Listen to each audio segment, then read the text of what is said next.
Charlotte Lysa will talk about women's role and rights in a patriarchal society after the Arab Spring, focusing on Saudi Arabia. Charlotte Lysa is a postdoctoral researcher at the Norwegian Center for Human Rights in the project REFARAB, Refugees and the Arab Middle East, Protection in States Not Party to the Refugee Convention.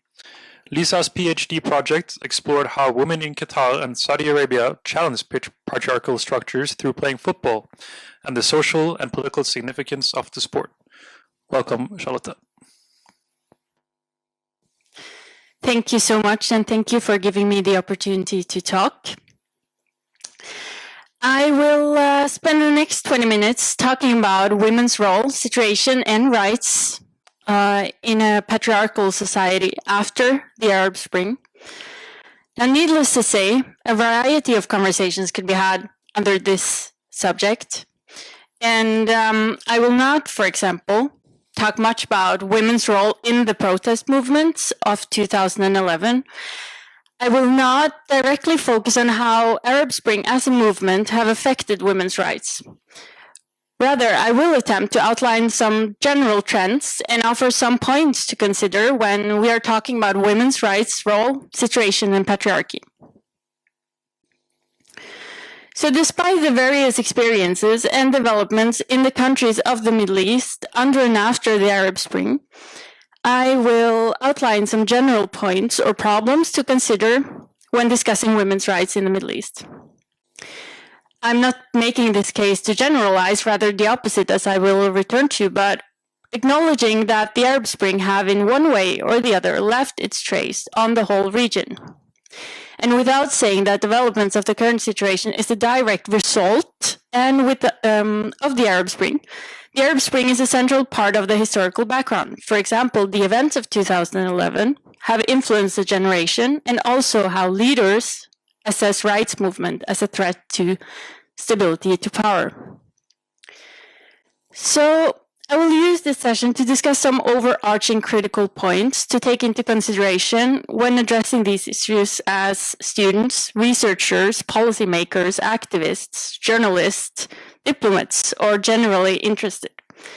I am doing this from a Norwegian perspective, that is from an outsider's perspective, and not in any way speaking on behalf of all of the various women in the region, but rather to those interested in knowing about or even influencing women's rights in the Middle East from afar. Before going into more overarching discussion, I will try to provide some general trends from some countries, and then finally illustrate this with examples from the much debated change taking place in Saudi Arabia in recent years. So next slide, please. Women were active participants in the protest of the Arab Spring. Yet the general trend is that things are not looking much better for women 10 years later. Certainly, some positive developments have and continue to take place across the world, not only in the Middle East. For example, the maternal mortality rate declined by almost 50% in the Middle East and North Africa from 1990 to 2015. And if we take a look at the Global Gender Gap Index, for example, published by the World Economic Forum, that rates gender equality in countries all over the world based on a large number of factors within the areas of politics, health, education, and economy. Next slide, please. If we take a look at these developments in some randomly chosen countries in the region over the last 15 years, and I've included Norway here for reference, we can see a small positive trend in some countries, such as Tunisia, but it also illustrates the difficulties of talking about women's rights in general and the range of factors actually sorting under this topic. So take Yemen, which is actually the country ranked last among the 153 countries included. This graph shows a certain progress in Yemen after the Arab Spring, maybe related to the inclusion of women in political processes, which is good. Inclusion of women in political processes is important. But the fact that Yemen today is going through a brutal civil war that is described as the largest humanitarian crisis in the world, the overall situation for women cannot be said to be significantly improved. Saudi Arabia makes some progress in the index after 2012, again likely to relate to the rise of number of women in the appointed Shura Council, from 0 to 20% of the members, which is good. But again, the Shura Council is an advisory board, and its political power is very limited. Looking at Syria, the effects of war is clearly illustrated in the trend, but notice also how the trend was already negative before the onset of the Arab Spring. So this illustrates the difficulties of measuring and discussing this topic in general. In a comment to Al Jazeera regarding a proposed bill changing the personal status law in Egypt, gaining a lot of criticism for reversing certain rights for women, lawyer and women's rights activist Abul Kumsan illustrate these complexities and sometimes contradictions in the development of women's rights. Next slide, please.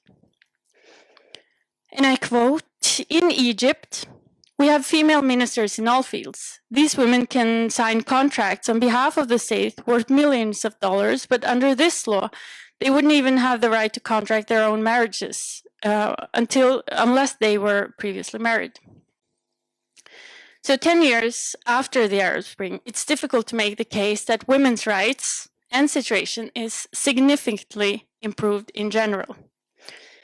In some areas and some countries, there's progress, while in others, the situation is worse. Many of the countries affected by war, economic problems, and increased authoritarianism. It is well known that overall negative developments like these also have a tendency to affect women and women's rights in an even more negative way. Therefore, it is important that we consider women's rights and participation not only as a result of struggle for democracy, peace, and human rights. Women and women's rights need also to be an integral part of these processes. Colleagues at the University of Oslo, for example, has found that civil war is less likely to erupt when women are active participants in political processes. Or to paraphrase, the struggle for women's rights cannot be separated from a greater struggle for human rights, peace, and democracy. Next slide, please. So, returning to the topic of this talk and the need to address the concept of patriarchal society. Now, in my experience, when put forward in this context, patriarchal tend to be a substitute for Muslim. Religion has, historically and today, played a significant role in promoting and upholding various patriarchal structures. But patriarchy and patriarchal structures cannot be reduced to something existing solely among the others, and it needs to be defined. Simply put, a patriarchal system is one that favors men's rights over women. In scholarly debates about the Middle East, age is also often considered a factor. In other words, patriarchal in this context then describes structures that subordinate the rights of women to that of men, and those of the young to that of the older generation. Or to put it in another way, giving a certain power to men over women and to the older over young. So when speaking of patriarchal society then, or rather I would say patriarchal societies, plural, we are speaking of structures reflecting the idea that the man is the protector of women. Patriarchy is not, however, something that only exists in social structures, away from those of formal power. Present in much reform rhetoric, for example, speaking of women's rights, in particular, or even civic rights in general, is the idea of the state or the leader as the patriarch, the one granting certain rights, and within the framework of protection of its citizens. Think only of head of states referring to themselves as fathers, or to citizens as daughters or sons of the country. I'm going to give one example from Qatar to illustrate this. So in Qatar, alcohol is served in restaurants and bars, operating in relation to hotels. In bars, a dress code prohibits wearing a traditional outfit for males, something that is common. And ID is controlled at the entrance. I'm not talking about nightclubs here, but normal bars and pubs. Qatari female citizens are by official regulations not allowed to enter bars. This is trivial, perhaps, but it's also a very vivid example of how, in a patriarchal system, protection of men's moral is seen as an individual responsibility, while protection of women's moral is a collective duty and responsibility of the society or the state. So if the state then grants certain rights to women, patriarchal structures in society can still affect greatly to what degree many women can actually claim these rights. For example, a recent survey by Peace Research Institute in Oslo and Georgetown University found that about half of men in Egypt and Iraq believes that it's unacceptable for women to work outside of the home. If simply aimed at removing formal barriers for female labor participation or increasing the number of women in education, reforms are not likely to be very successful if not also addressing such informal barriers. Rights granted by a state might not be a departure from patriarchy then, but can also mean just shifting the power from one patriarchal structure to another. Changing the laws and providing formal rights, such as to work, is important and might have effect both immediately and in affecting attitudes in a long-term perspective. But it is also not necessarily enough. So in Qatar, women outnumber men in higher education, but only 37% of Qatari women are active in the workforce compared to 69% of men. Another example from Qatar is that of sport. From my own research, in 2010, the same year Qatar won the bid to host the 2022 FIFA Men's World Cup, a national women's football team was established. But the team struggled with recruiting players for many reasons, including norms concerning the exposure of women. There are many women in Qatar eager to play football, but elite initiatives such as the national team did not facilitate participation in a way that was possible. Instead, young women formed their own grassroots football league. Since 2015, the national team has not even been active enough to appear on international rankings. So the point is, when pushing for rights in other countries, we are often focused on rapid, visible results. Such top-down approaches runs the risk not only of not addressing underlying patriarchal structures, but also pushing individual women to the front and leaving the actual risk to her, as was the case for women in Qatar if they played for the national team. In addition, a focus on patriarchal structures must not result in a deterministic explanation of patriarchal structures in all matter concerning women's role, situation, and rights. Racism, economy, class, geography, religion are all structures affecting women, women's situation, and their rights in multiple ways. This is not to say we should not talk about patriarchy. As a feminist, I must certainly think we should. But that the approach needs to be intersectional. That is, take into consideration different structures affecting women in different ways. Which brings me to the next point, and next slide, please. Women in patriarchal societies, or in the Middle East, are far from a homogeneous group. Her experience and opportunities, lack of informal or formal rights, will differ a lot if she's an urban Saudi citizen, a rural Egyptian, a Syrian refugee, or a Filipino domestic worker in Kuwait. Not to mention if she's queer, disabled, belonging to a religious or ethnic minority. This might seem obvious, but if wanting to understand or contribute to a struggle for women's rights, it is in fact crucial. A simplistic or crush the glass ceiling approach to women's rights might benefit middle-class, well-educated women and significantly improve their rights and opportunities as women. But to ensure long-term lasting rights for all women, deeper political, economic, and social structures need to be part of the equation. Next slide, please. Moving on to the final part, I will use the remaining minutes to talk about much debated changes in Saudi Arabia. Now I'm using change here. That's not a coincidence, as reform is a more normative word. Change, on the other hand, is simply a description of change, positive or negative, that is going on in Saudi Arabia, especially pertaining to laws and rights for women. As you know, Saudi Arabia was not affected by the Arab Spring in the degree that many other states in the region was. There was no change in leadership or political structures in relation to the Spring. Yet, and I'm sure it has been clear from earlier sessions, the Arab Spring have influenced the whole region one way or the other. Saudi Arabia is also the focus of my own research, so that's convenient to talk about Saudi Arabia as well. What I will focus on now, and to illustrate some of the general points, is changing women's formal rights over the last years. Saudi Arabia has a reputation of being among the worst countries for women. Now, this highlights again a difference between whether we are speaking of women's rights or women's situation. One reason for Saudi Arabia's reputation is the level of institutionalization of patriarchal structures, as exemplified through recently abandoned practices such as a ban on women's driving and the guardianship system. In short, the guardianship system, as it was practiced, left certain authorities over women with a male family member. This included the need for permission to obtain a passport to travel. Such an institutionalized, bureaucratic, patriarchal system affects women differently.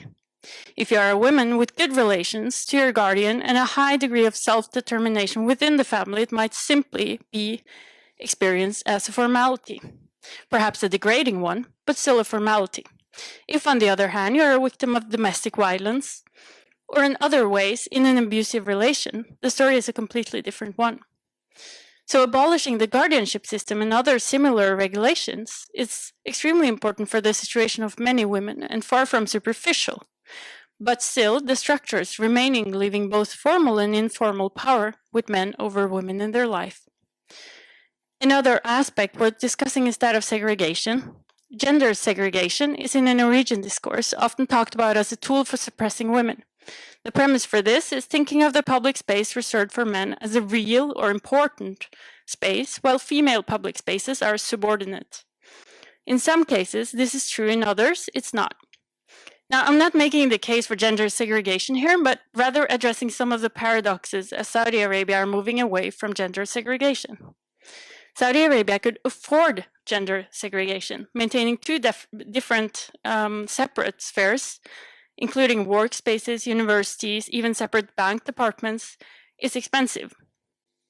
Segregated spaces was a way of accommodating women, intended to provide opportunities for public participation, education, and work for women that this would otherwise not be an option for, because of unwillingness to mix with men, based in personal beliefs or social norms. In Saudi Arabia, this was also not simply provided as an alternative, but rather a requirement for participation. Again, pointing to the state as the enforcer of patriarchal structures. So even if for some women segregation has been a prerequisite for real opportunities, views differ greatly on this as many other matters. In the 2015 municipality elections, when women was for the first time allowed to run for office or for seats, 21 women were elected for councils around the country. At least one female member resigned, however, within a year, giving segregation as the reason. She could not, she argued, do what she was elected for and influence the decisions and discussions of the council, as she had been forced to follow the meetings via video link from a separate room as the only female member. When in 2015, women was given the right to vote in these elections and run as representatives, this was an important symbolic development. However, when talking about the right to vote, this cannot be done without considering that the system is not a democratic one, but rather monarchical, where these elected bodies have extremely limited influence. So rather than, we need to consider that while developments and increased rights brings real changes to many women, this still happens within an undemocratic system. And as many of you know, many women's rights activists and others in Saudi Arabia have been arrested while these changes are taking place in a manner that we have never seen before. So shifting some formal powers from male family members, it is important and significant, but it needs to be understood as also happening within another patriarchal, authoritarian context. To conclude, in Egypt, for example, the problem of sexual harassment has maybe gained more attention after 2011, but the anti-harassment movement has also been criminalized along with rights movements in general by an increasingly authoritarian regime. So next slide, please. In this context, it is crucial to remember that women's rights are also political rights and human rights. And if wanting to understand or influence women's rights in another country, it is therefore crucial not only to engage with the local women, but also turn the eye to our own politicians and their role in supporting and maintaining structures of oppression elsewhere. Thank you.